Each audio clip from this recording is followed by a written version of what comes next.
It was made of broomsticks and rags and old wires, but it flew. Yes, it flew. Only for a moment, that is so, but it flew. Flying thing number 1 did fly, and young Tommy Malloy was ecstatic.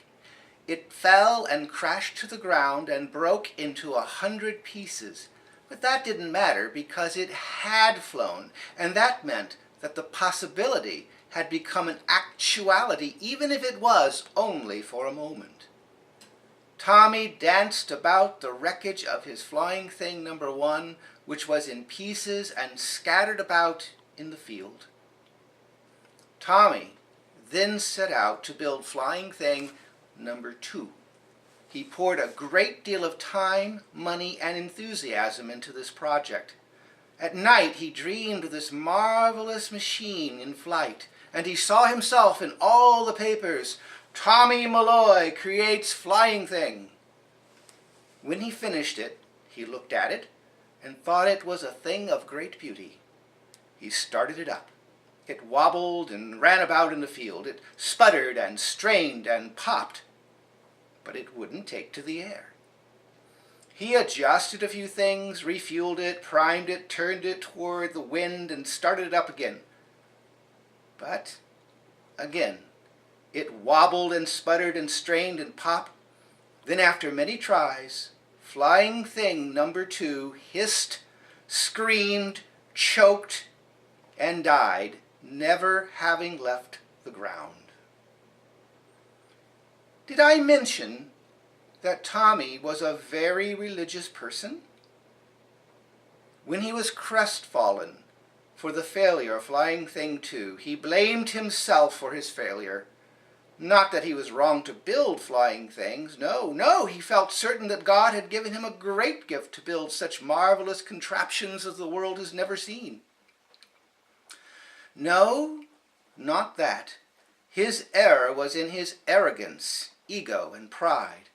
His heart was not right, he decided, and that led him to dismantle flying thing number 2 because, as he said to himself over and over again, God has shut me down, and there's nothing I can do about it.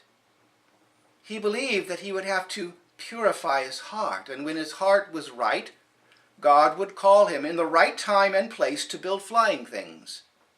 And so Tommy became even more religious and spent his life trying to purify his heart so that when God called him to build his flying things, he would do so successfully and with purity of heart.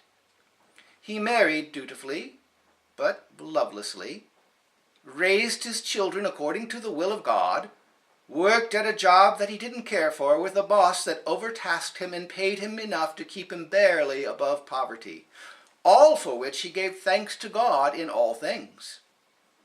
And he continued to spend years of devotion to God and to his church. Time passed by, and Tommy was getting older and older. Once in a while he thought about his flying things, even toyed with an idea for building flying thing number 3. A little less weight here, lighter materials there, a different angle. But no, he would think. God had shut him down for his sinful pride and his many imperfections. In time, Tommy died, never having built his flying things. He came before Almighty God. It wasn't quite like he imagined. God was in a bar and looked like he would be more comfortable among bikers than preachers. He was smoking a cigar and drinking shots of bourbon. The piano player was playing Stairway to Heaven on a honky-tonk piano in the background, while God poured a shot of bourbon into Tommy's glass. Tommy, being religious, refused to drink. So God, being God and all, gave it to him straight.